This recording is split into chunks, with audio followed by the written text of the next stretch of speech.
Welcome back. Well, as I mentioned, we have Denis Bilodeau here, who is a candidate for the Board of Equalization. Well, welcome. Nice to see you. Oh, good morning, Lisa. Welcome.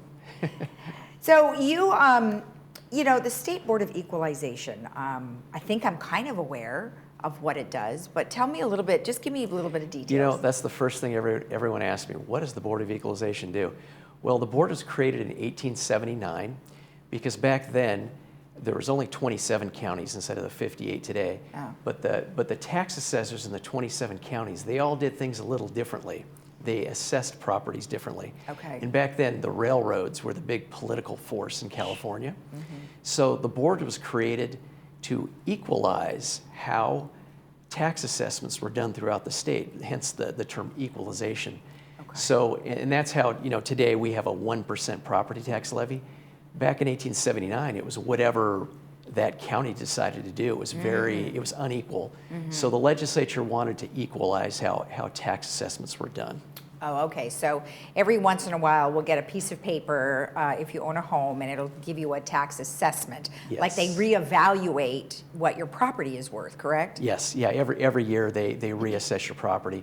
We're fortunate we have Proposition 13, which limits the increase to 2% a year on the base value. Oh, but back in 1879, it was the Wild West. And it was whatever that tax assessor in that county wanted to do. Right. So this board, it's the only one of its kind in the nation, actually, that's directly elected by the people. And it's really to advocate for taxpayers and make sure everybody is treated fairly and equally. Right. Okay. So what is your current position? What do you do now? My current position, I'm actually a civil engineer, and I'm actually the county traffic engineer for the County of Orange. That's my day job. Okay. But I've had a long career in elected office in politics. Okay. I served on the City Council in the City of Orange from 2006 to 2012. Okay. And also currently, I serve on the board of the Orange County Water District. Mm-hmm. I put my engineering skills to work, and I serve on the board of directors. And you'll see there on the screen, we built the largest water recycling plant in the world in Fountain Valley, and we make 100 million gallons a day of fresh drinking water from wastewater. We put it into a couple of lakes. You see one on the screen. That's called La Palma Basin up in Anaheim. Uh-huh. And that water soaks in the ground. Uh-huh. It replenishes our aquifer. Uh-huh. And that's about a third of our water supply now. Wow. So when I joined the board in the year 2000, I sort of led the effort to construct this facility. Mm-hmm. We've now spent $1 billion of taxpayer money. Much of it is through grants and low interest loans to build this facility. And boy, do we sure need it. And we're going to need it more and more, and that is for another discussion, of course, because as we've talked beforehand, we've got a water shortage coming up, and so it's kind of interesting. So what exactly do you want to accomplish being on the Board of Equalization? Well, my big concern is that our Proposition 13 tax rights are constantly under attack. Mm-hmm. You might have noticed that 2 years ago, a new proposition passed, Proposition 19, that affected how property tax, when properties are transferred, how the basis is transferred from, parent to child or grandchild. Yep. There were some benefits to Prop 19, but there was also some rights that were taken away.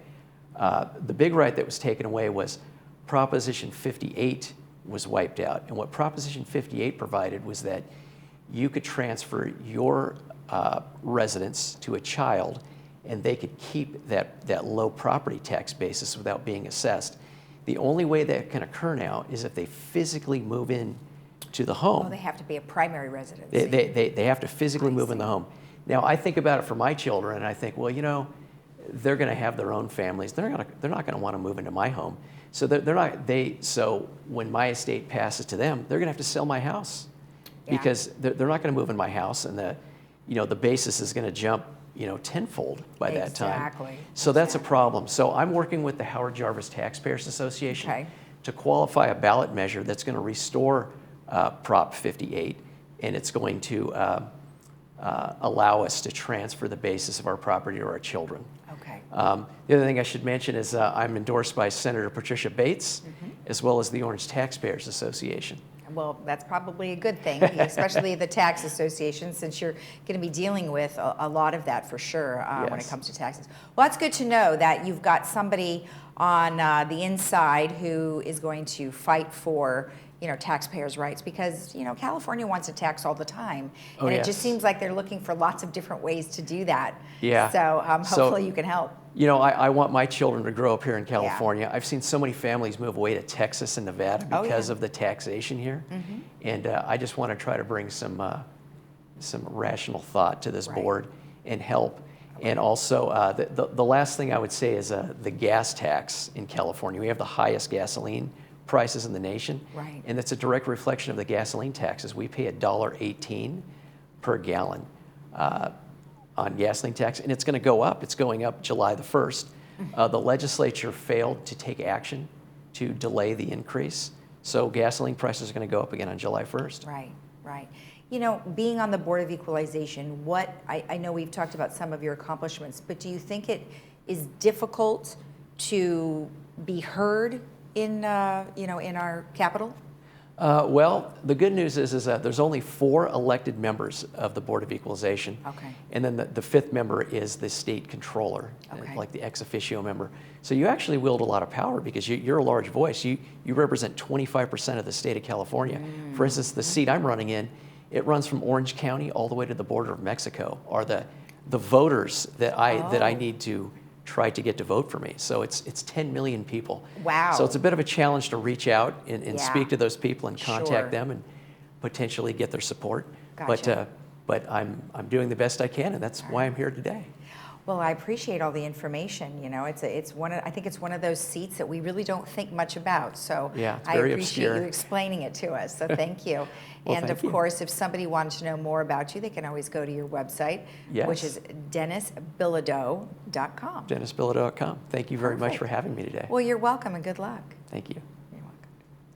Of course, as I mentioned, you can always go to DenisBilodeau.com if you want to learn more about his candidacy.